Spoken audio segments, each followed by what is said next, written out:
Assalamualaikum warahmatullahi wabarakatuh. Shalom, Om Swastiastu, Namo Buddhaya, salam kebajikan. Selamat pagi, selamat siang, dan selamat sore. Dan kesempatan ini kami atas nama Lydia Susanti dan Amir Hamzah dari Stipak Malang ingin mempresentasikan tentang pentingnya pengembangan kurikulum PAUD berbasis soft skill dan local wisdom di era merdeka belajar. Kurikulum selalu mengalami perkembangan seiring dengan kemajuan ilmu pengetahuan dan teknologi. Juga, kurikulum perlu berfokus pada kebutuhan masa depan, yaitu kurikulum yang progresif dan bermakna bagi bekal anak-anak menyongsong kehidupan di masa mendatang. Dan kurikulum ini perlu berfokus atau dimulai dari pendidikan usia dini, Golden Age, dan perlu bertitik tolak pada nilai-nilai yang bermakna bagi masa depannya kelak. Apa itu soft skill?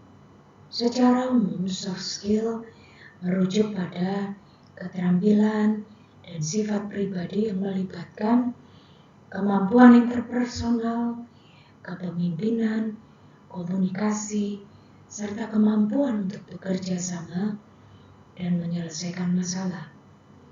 Contoh-contoh soft skill: kemampuan berkomunikasi, kemampuan beradaptasi, kemampuan berpikir kritis, kemampuan bekerja sama dalam tim, menjadi leader yang baik, memiliki empati, dan dapat bernegosiasi, berdiplomasi.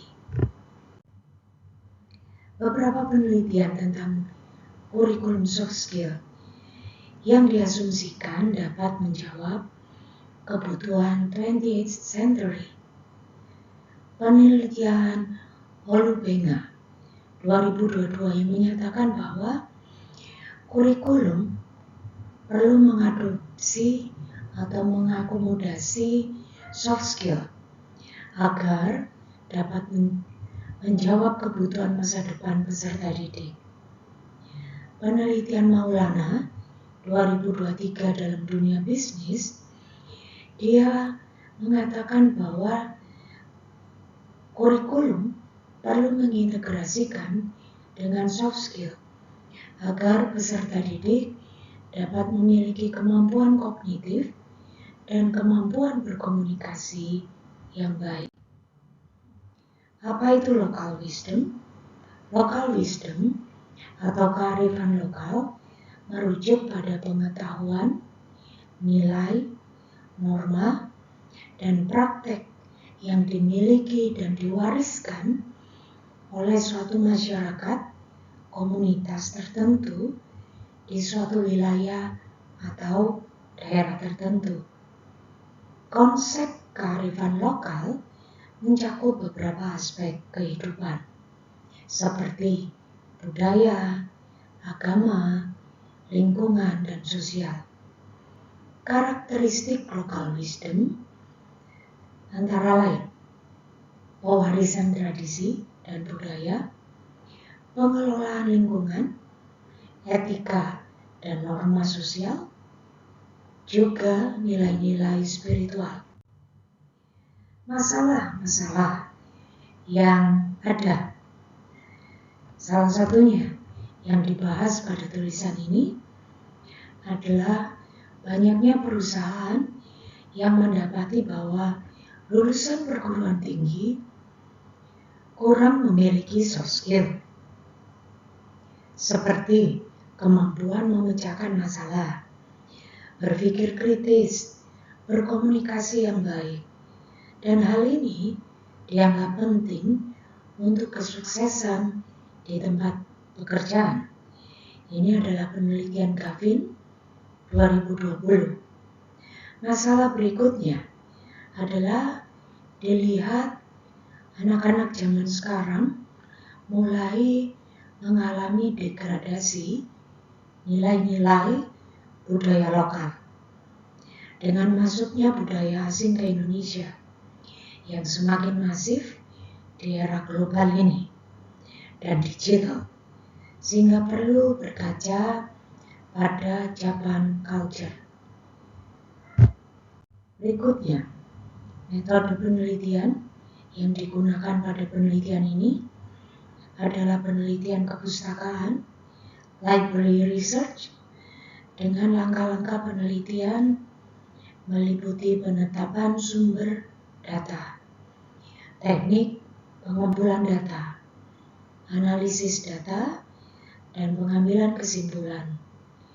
Pendekatan yang digunakan adalah perspektif sosiologis interpretatif, yaitu cara pandang tentang interaksi manusia untuk mengetahui dan memahami gejala-gejala sosial, konflik sosial, dan cara-cara yang dapat digunakan untuk menyelesaikannya.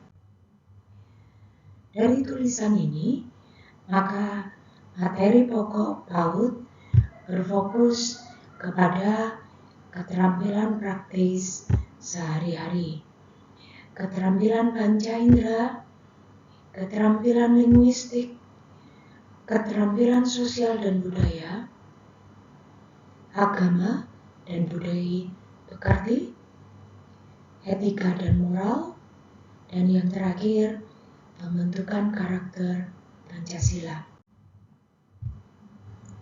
Kurikulum PAUD mengikuti model Taylor, dan ini adalah hasil modifikasi model Taylor.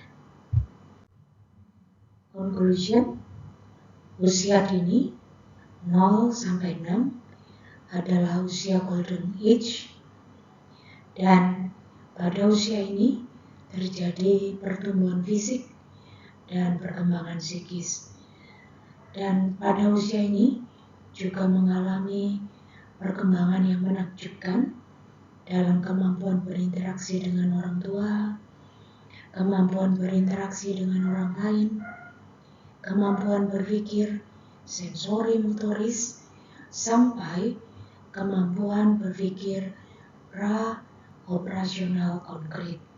Maka diperlukan pembelajaran yang bermakna.